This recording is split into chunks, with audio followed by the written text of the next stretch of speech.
He then asked you, quote, have you ever authorized someone else at the FBI to be an anonymous source in news reports about the Trump investigation or the Clinton administration? You responded again under oath, no. Now, as you know, Mr. McCabe, who works for you, has publicly and repeatedly stated that he leaked information to the Wall Street Journal and that you were directly aware of it and that you directly authorized it. Now, what Mr. McCabe is saying and what you testified to this committee cannot both be true. One or the other is false. Who's telling the truth? I can only speak to my testimony. I stand by what the testimony you summarized that I gave in May of 2017. So your testimony is you've never authorized anyone to leak. And Mr. McCabe, if he says contrary, is not telling the truth. Is that correct? Again, I'm not going to characterize Andy's testimony, but mine is the same today. James Comey just became the first FBI director to face criminal charges. Just moments ago, the Department of Justice announced a Virginia grand jury indicted James Comey on 2 charges for obstruction and for making a false statement to Congress. Here's the moment when Comey got caught. Mr. McCabe, who works for you, has publicly and repeatedly stated that he leaked information to the Wall Street Journal and that you were directly aware of it and that you directly authorized it. I can only speak to my testimony. I stand by what the testimony you summarized that I gave in May of 2017. So your testimony is you've never authorized anyone to leak. I'm not going to characterize Andy's testimony, but mine is the same today.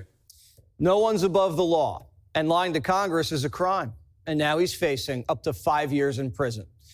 Comey should have known this would have caught up to him. He knew Hillary planted the Russia hoax, and he used the hoax to spy on the Trump campaign. He used undercover agents and doctored evidence.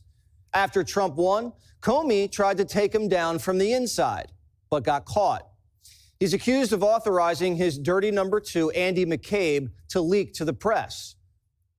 That's what he lied to Congress about. And this obstructed the congressional investigation and tore our country to pieces.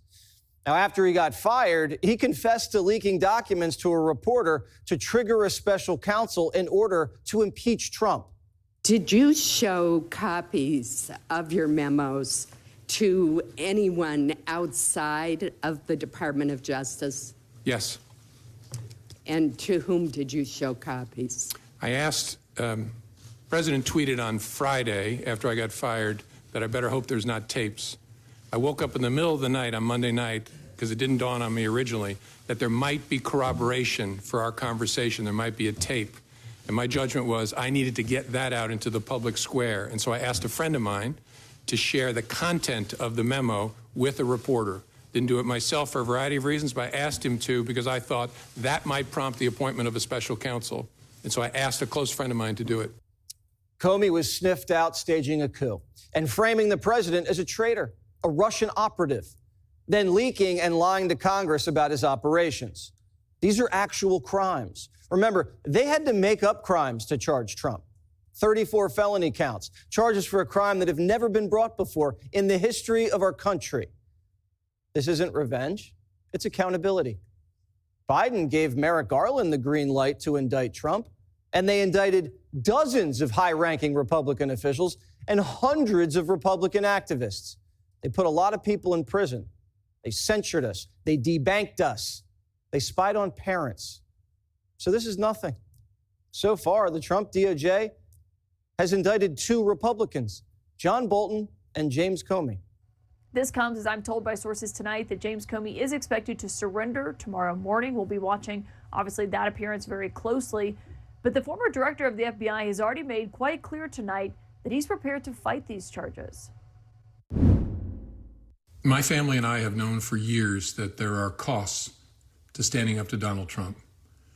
But we couldn't imagine ourselves living any other way. We will not live on our knees, and you shouldn't either. Somebody that I love dearly recently said that fear is the tool of a tyrant, and she's right. But I'm not afraid, and I hope you're not either. I hope instead you are engaged, you are paying attention, and you will vote like your beloved country depends upon it, which it does. My heart is broken for the Department of Justice, But I have great confidence in the federal judicial system, and I'm innocent. So let's have a trial. So the next step will be an in-court appearance by Jim Comey. It will be an arraignment, probably in front of the assigned district court judge. It's a fairly routine procedure. They will make sure that he has counsel. I'm sure he will have counsel of his own. He'll be advised of the charges. He'll enter a plea, presumably of not guilty. They'll set bail. He'll be released. There probably will be little or no bail. But Jake, I have to remark on this. I mean, the notion of Jim Comey, a guy who was the deputy U.S. Attorney General, the number 2 person in the Justice Department. He was the U.S. Attorney for the Southern District of New York. He was the director of the FBI.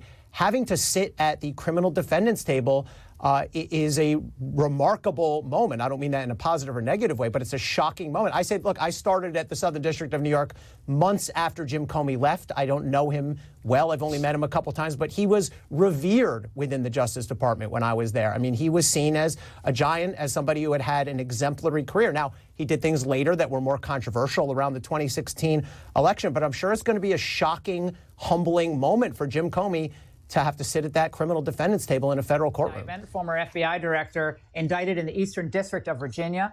He's charged with 2 counts, false statements within the jurisdiction of the legislative branch, that's testimony before Congress, and obstruction of a congressional proceeding.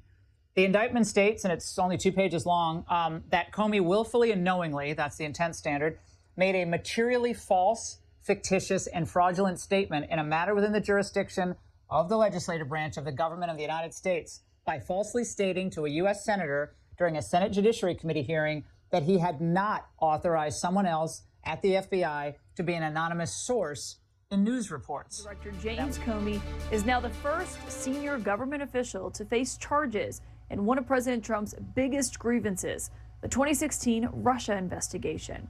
Comey is charged with giving a false statement and obstruction of a congressional proceeding relating to the testimony he gave before the Senate Judiciary Committee 5 years ago. That's what this would be about. Again, that happened in September of 2020. And so you wonder, why bring those charges now? They have a 5-year statute of limitations that would run out this Tuesday. And so do you recall getting an inquiry from the the intelligence community in September 2016 about a concern that the Clinton campaign was going to create a scandal regarding Trump and Russia?